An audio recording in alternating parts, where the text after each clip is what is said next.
ഹരേ കൃഷ്ണ. കണ്ണൻ്റെ ഓടക്കുഴലിലേക്ക് എല്ലാവർക്കും സ്വാഗതം. ഇന്ന് നാമജപം എങ്ങനെ ചെയ്യണമെന്നും ക്ഷേത്ര ദർശനത്തെയും കുറിച്ചാണ് ഈ വീഡിയോയിൽ പറയുന്നത്.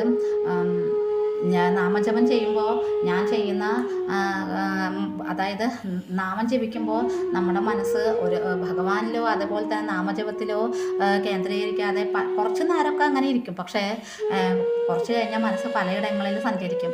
അതിൽ നിന്ന് ഭഗവാനിലേക്ക് ആ നാമജപത്തിലും ഭഗവാനിലും മനസ്സ് കേന്ദ്രീകരിക്കാനായിട്ട് ഞാൻ ചെയ്യുന്ന ഒരു 2 കാര്യങ്ങൾ ഷെയർ ചെയ്യാനാണ് ഞാൻ വന്നിരിക്കുന്നത്.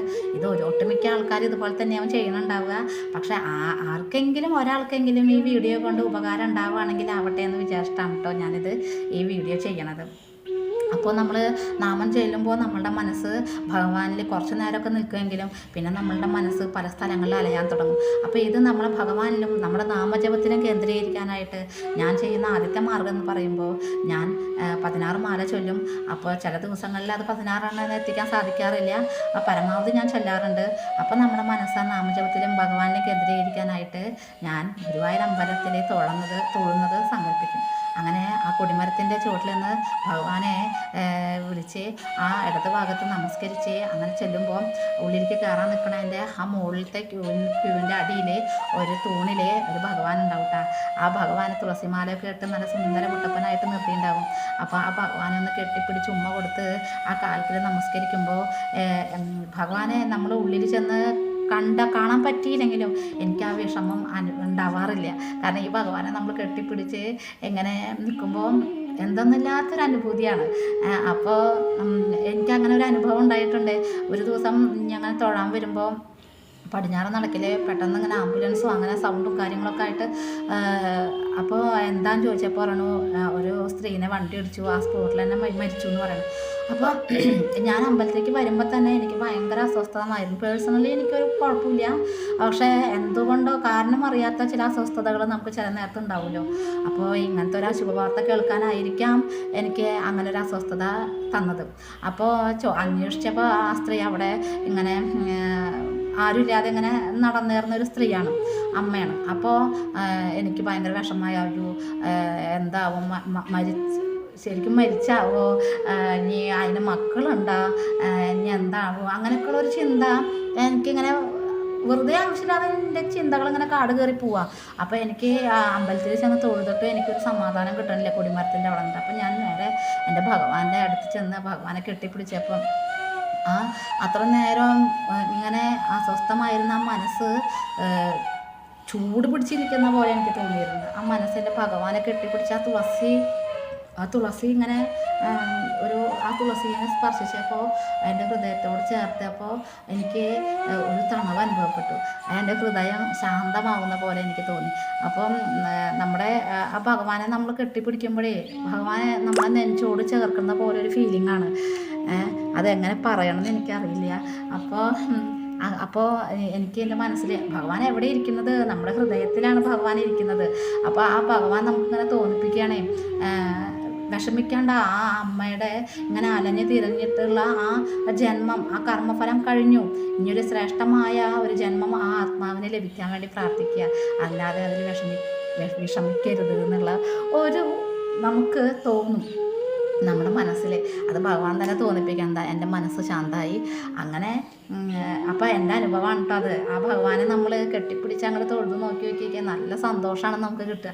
അങ്ങനെ ആ ഭഗവാനെയും കണ്ട് നമ്മൾ അയ്യപ്പസ്വാമിയുടെ അടുത്ത് ചെന്ന് അയ്യപ്പസ്വാമിയോട് പ്രാർത്ഥിക്കുക, ഭഗവാനെ ഭക്തി തരണേ, ഭഗവാനെ എൻ്റെ കണ്ണനിൽ നിന്ന് എന്നെ അകത്തല്ലേ ഭഗവാനെ, ഏത് ജന്മത്തിലും ഭഗവാന്റെ ഓർമ്മ തരണേ പറഞ്ഞ് അയ്യപ്പസ്വാമിയെ ഒരു വലം വെച്ച് നേരെ വിശ്വരൂപ ദർശനമുണ്ട്. അവിടെ ചെന്ന് ഭഗവാനെ പ്രാർത്ഥിച്ച് പടിഞ്ഞാറ് നടക്കിലെത്തി ആ ദീപസ്തംഭത്തിൽ ഒരു ഓടക്കുഴൽ വിളിച്ച് നിൽക്കുന്ന ഉണ്ണിക്കണ്ണനുണ്ട്. ആ ഉണ്ണിക്കണ്ണനെയും കണ്ട് ഒന്ന് കുറച്ച് പുറകിലോട്ട് നീങ്ങിയാൽ ആ കൊടിമരത്തിലെ ഭഗവാനെയും കണ്ട് അവിടെ നമസ്കരിച്ച് നമ്മൾ നാമജപത്തോടു കൂടി ഇങ്ങനെ വരുമ്പോൾ ശിവേലിക്കുള്ള ആനകളെ കെട്ടി നിർത്തുന്ന സ്ഥലമുണ്ട്.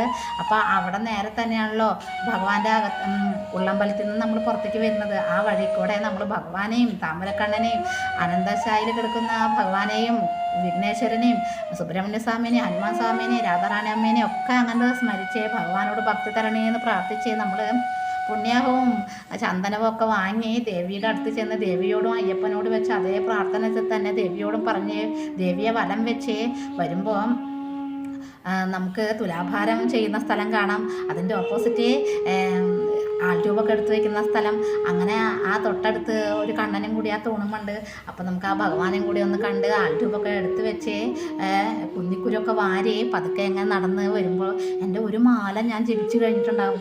അപ്പോൾ ആ ഒരു മാല ജപിക്കുമ്പോൾ എൻ്റെ മനസ്സ് വേറെ എവിടെയും പോയില്ല. ഗുരുവായൂർ അമ്പലത്തിലും ഭഗവാന്റെ അടുത്ത് മാത്രമായിട്ട് ആ മനസ്സ് നിൽക്കാനായിട്ട് സാധിച്ചു. അങ്ങനെ നമ്മൾ മാല ചൊല്ലുമ്പോൾ ആ മാലയ്ക്ക് ആ നാമത്തിന് വളരെയധികം ശക്തി കൂടും. ഇതൊരു ട്രിക്ക്.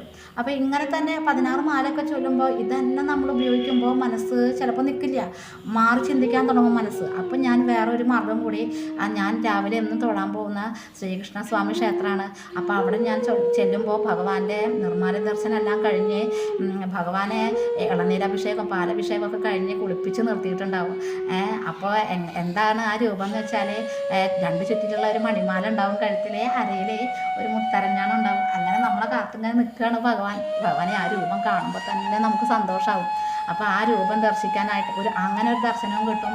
പിന്നെ ഒരു ചുറ്റിട്ട് വരുമ്പോഴേക്കും ഭഗവാനെ വസ്ത്രമൊക്കെ ഇടിപ്പിച്ചിട്ടുണ്ടാവും, അതുപോലെ തന്നെ കിരീടവും വെച്ചിട്ടുണ്ടാവും. അങ്ങനെ 2 ദർശനം എനിക്ക് കിട്ടാറുണ്ട്. അപ്പോൾ നമ്മൾ ആ ഭഗവാന്റെ ആ വിഗ്രഹം നമ്മൾ കണ്ണിൽ കണ്ട് ഭഗവാനെ ഇളനീരും പാലും അഭിഷേകം ചെയ്ത് ഭഗവാനെ കുളിപ്പിച്ച് ഭഗവാനെ എല്ലാ കാര്യങ്ങളും നമ്മൾ ചെയ്തു കൊടുക്കുന്ന പോലെ നമ്മൾ മനസ്സിൽ മാനസപൂജ ചെയ്ത് ഭഗവാന് എന്തിഷ്ടമാണോ അത് നമ്മൾ ഉണ്ടാക്കി ഭഗവാനെ കൊടുക്കണതും.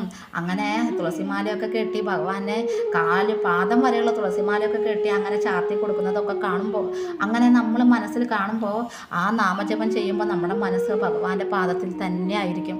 അപ്പം ഇങ്ങനെ നമ്മൾ നാമജപം ചൊല്ലുമ്പോൾ അത് മാത്രമല്ല, നമ്മൾ അങ്ങോട്ട് ഉറച്ച് വിശ്വസിക്കുക എൻ്റെ ജീവിതത്തിൽ ഭഗവാൻ നല്ലത് മാത്രമേ വരുത്തുള്ളൂ. അതും അങ്ങനത്തെ ഒരു ചിന്തയും ഈ നാമജപവും ഇത്രയും ഭഗവാന്റെ മനസ്സ് കേന്ദ്രീകരിച്ച് ഇങ്ങനെ നാമവും കൂടി ചൊല്ലുമ്പോൾ നമ്മൾ പ്രപഞ്ചത്തിലേക്ക് കൊടുത്തുകൊണ്ടിരിക്കുന്നത് പോസിറ്റീവ് ചിന്താഗതിയാണ്, പോസിറ്റീവ് എനർജിയാണ്. അപ്പോൾ തിരിച്ച് പ്രപഞ്ചം നമ്മുടെ ജീവിതത്തിലേക്ക് തരിക എന്താണ്? പോസിറ്റിവിറ്റി മാത്രമേ നമ്മുടെ ജീവിതത്തിലേക്ക് തരുള്ളൂ. അതല്ലാണ്ട് ചില ആളുകൾ പറയാറുണ്ട്, എത്ര നാമം ജപിച്ചിട്ടും കാര്യമില്ല, എനിക്ക് അതുകൊണ്ട് ഒരു ഗുണവും കിട്ടണില്ല എന്ന് പറയാറുണ്ട്. അതായത് നമ്മൾ നാമജപത്തിൽ നിന്ന് കിട്ടുന്ന ഗുണം എന്ന് പറയുന്നത് കുറേ സ്വർണ്ണോ കാറോ വീടോ ഇതൊന്നുമല്ല നമ്മൾ ആഗ്രഹിക്കുന്നത്.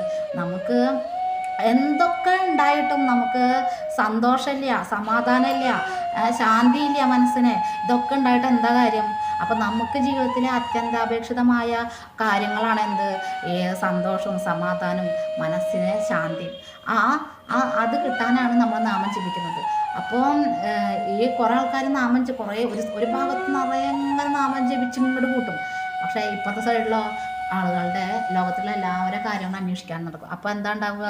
ഈ നാമം ജപിച്ച് നമുക്ക് ലഭിച്ചുള്ള ആ പുണ്യം ഈ നെഗറ്റിവിറ്റി കേൾക്കുന്നതിലൂടെയും പറയുന്നതിലൂടെയും ആ പുണ്യം അങ്ങോട്ട് തീരും. അപ്പോൾ നമുക്ക് എങ്ങനെയാണ് ആ നാമജപത്തിൻ്റെ എഫക്റ്റ് നമുക്ക് കിട്ടുക? ഒരിക്കലും കിട്ടില്ല. ആ നാമജപത്തിന് ശക്തി ഉണ്ടാവില്ല. അപ്പോൾ നമ്മൾ ഈ നെഗറ്റിവിറ്റിയൊക്കെ കേൾക്കുമ്പോൾ നമ്മളെ ജീവിതത്തിലെ നെഗറ്റീവ്സാണ്, നമുക്ക് മൈൻഡിലെ നെഗറ്റീവ്സാണ്. അപ്പോൾ നമ്മൾ പ്രപഞ്ചത്തിലേക്ക് കൊടുത്തുകൊണ്ടിരിക്കുന്നത് എന്താണ്? നെഗറ്റീവ്സാണ്. അപ്പോൾ നമ്മുടെ ജീവിതത്തിൽ സംഭവിക്കുക നെഗറ്റീവ്സാണ്. അല്ലാതെ നമ്മൾ നാമം ജപിക്കുന്നതിൻ്റെ കുറ്റമോ ഭഗവാന്റെ കുറ്റമല്ല നമ്മുടെ ജീവിതത്തിലേക്ക് അങ്ങനെ കാര്യങ്ങൾ വരുന്നത്. ഇനി ഇതൊക്കെ പോട്ടെ, നമ്മുടെ ജീവിതത്തിലേക്ക് കുറേ പ്രതിസന്ധികൾ കാര്യങ്ങൾ വരും. അത് നമ്മളുടെ കർമ്മഫലമാണ്, അതല്ലാതെ ഭഗവാൻ തരുന്നതല്ല. നമ്മുടെ കർമ്മഫലം അനുഭവിക്കാനാണ് നമുക്ക് ഈ ശരീരം തന്നിരിക്കുന്നത്. അല്ലാതെ ഈ ഭൗതിക സുഖങ്ങളിൽ അങ്ങോട്ട് മുഴുകി സുഖം മാത്രം അനുഭവിച്ച് ജീവിക്കാൻ വേണ്ടിയിട്ടല്ല നമുക്ക് ഭഗവാൻ ഈ ശരീരം തന്നിട്ടുള്ളത്. അപ്പം നമുക്ക് എന്തെങ്കിലും കഷ്ടതകൾ വരുമ്പോൾ ഭഗവാനെ അങ്ങോട്ട് മുറുകെ പിടിക്കുക, നാമം ജപിക്കുക. അപ്പോൾ നമുക്ക് ആ കർമ്മഫലം ഭഗവാൻ കണ്ണിൽ തട്ടേണ്ടത് പുരികത്ത് കൊള്ളിച്ച് അങ്ങനെ ഞങ്ങളുടെ കർമ്മഫലത്തെ എരിച്ച് കളഞ്ഞു തരും. അതാണ് നാമജപത്തിൻ്റെ ശക്തി എന്ന് പറയുന്നത്. നമ്മളിങ്ങനെ ഭഗവാനെ സ്മരിച്ച് നാമം ചൊല്ലുമ്പോൾ നമുക്ക് നമ്മുടെ കർമ്മഫലങ്ങളൊക്കെ ഭഗവാൻ ജീവിതത്തിൽ നിന്ന് മാറ്റിത്തരും. അങ്ങനെ ഞാൻ ചെയ്യുന്ന 2 മാർഗ്ഗങ്ങളാണ് കേട്ടോ ഇത് പറഞ്ഞു തന്നത്. ഇനി നമ്മൾ ക്ഷേത്രത്തിൽ പോകുമ്പോൾ ചില ആളുകൾ കാണാം ഓടിച്ചെന്ന് കണ്ണടച്ചങ്ങടെ നിൽക്കും ഭഗവാനെ കാണുമ്പോൾ. കണ്ണടച്ചല്ലേ, ഭഗവാന്റെ പാദം മുതൽ തല വരെ നമ്മളിങ്ങനെ ഇങ്ങനെ ദർശിച്ച് നമ്മൾ സന്തോഷത്തോടെ നിൽക്കണം. എന്നിട്ട് ആ രൂപം അങ്ങോട്ട് നമ്മുടെ ഹൃദയത്തിൽ അങ്ങോട്ട് ചേർത്ത് നിർത്തുക. എന്നിട്ട് വലം വെക്കുമ്പോഴൊക്കെ ഭഗവാനെ തന്നെ നമ്മൾ സ്മരിച്ച് ആ ഭഗവാന്റെ നാമം ചൊല്ലി വലം വെക്കുക. എന്നിട്ടോ ആ ചൈതന്യത്തിൽ നിന്ന് കിട്ടുന്ന, നമ്മൾ അമ്പലത്തിൽ പോണത് നമുക്ക് കുറേ ഭൗതിക സുഖങ്ങൾ ലഭിക്കാൻ വേണ്ടി പറയാനല്ല.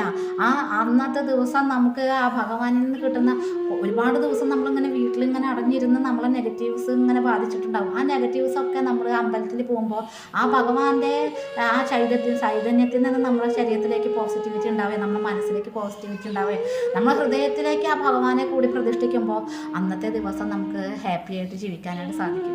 ഇതിനാണ് നമ്മൾ അമ്പലത്തിൽ പോണത്. അപ്പം നമ്മൾ അങ്ങനെ ചിന്തിച്ച് ഭഗവാനെ തൊഴുത്, ഭഗവാൻ നമ്മളെ കാണുമ്പോൾ എങ്ങനെ ഇരിക്കുന്നത്, മുഖം വീർപ്പിച്ചിട്ടോ വിഷമിച്ചിട്ടോ അല്ല ഭഗവാൻ ഇരിക്കുന്നത്. ഭഗവാൻ വളരെ ഹാപ്പി ആയിട്ടാണ് ഓരോ ഭക്തരെയും കാണാനിരിക്കുന്നത്. അപ്പം നമ്മൾ എന്താ ചെയ്യേണ്ടത്, ഭഗവാന്റെ അടുത്തും വളരെ സന്തോഷമായിട്ട് നമ്മൾ നിൽക്കണം.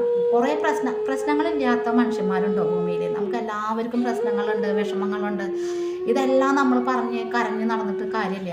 അപ്പോൾ നമ്മൾ എന്താ ചെയ്യേണ്ടത്, ആ ഭഗവാന്റെ അടുത്ത് നമ്മൾ സന്തോഷമായിട്ടിരിക്കും. നമ്മൾ സന്തോഷിക്കുമ്പോൾ നമ്മുടെ ജീവിതത്തിലെ ആ പ്രശ്നങ്ങളൊക്കെ മാറി നമ്മുടെ ജീവിതത്തിലെ സന്തോഷങ്ങൾ വരും. അത് ഉറപ്പാണ്. ഭഗവാൻ തരുമെന്നുള്ളത് 100% ഉറപ്പാണ്. അങ്ങനെ നമ്മൾ ഭഗവാനെ കണ്ടുവരിക.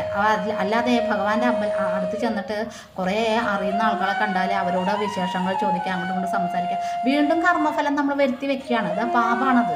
കാരണം ഭഗവാന്റെ ശ്രീകോവിലിൻ്റെ ഉള്ളിൽ നമ്മൾ നാമജപമല്ലാതെ വേറൊരു സംസാരങ്ങൾക്ക് പോവരുത്.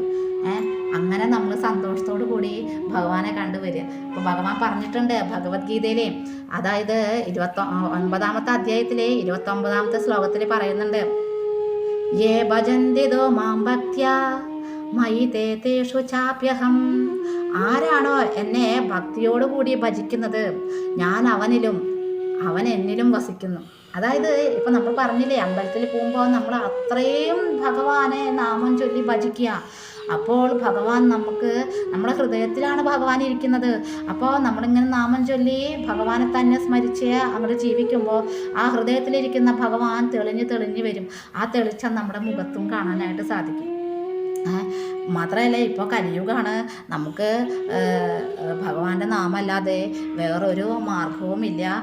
ഈ നമ്മൾ ഓരോ നെഗറ്റീവ്സൊക്കെ പറയാനും കേൾക്കാനും ഒക്കെ പോവാതെ, അതായത് ഈ വരി എത്ര അർത്ഥവത്താണെന്നറിയോ, പലതും പറഞ്ഞു പകൽ കളയുന്ന നാവുതവൻ തിരുനാമ കീർത്തനമിതതിനായി വരേണമിഹ കലിയായ കാലമിതിലതുകൊണ്ട് മോക്ഷഗതി എഴുതുന്നു കേൾപ്പുഹരി നാരായണായ നമഃ. ഈ കലിയുഗത്തിൽ നമുക്ക് ഭഗവാന്റെ നാമം ചൊല്ലാതെ നമുക്ക് മോക്ഷം ലഭിക്കില്ല. മാത്രമല്ല, നമുക്ക് മനസ്സിന് ശാന്തിയും സമാധാനവും ഒന്നും ലഭിക്കില്ല. അതുകൊണ്ട് എല്ലാവരും ഈ കലിയുഗത്തിൽ നാമം ജപിക്കുക, മക്കളെ കൊണ്ട് നാമം ജപിക്കുക. അങ്ങനെ എല്ലാവർക്കും സന്തോഷത്തോടെ ഇരിക്കാൻ സാധിക്കട്ടെ. ഹരേ കൃഷ്ണ. സർവം ശ്രീ രാധാകൃഷ്ണ അർപ്പണമസ്തു. ജയ ശ്രീ രാധേ രാധേ. ഹരി ഹരി ബോൽ.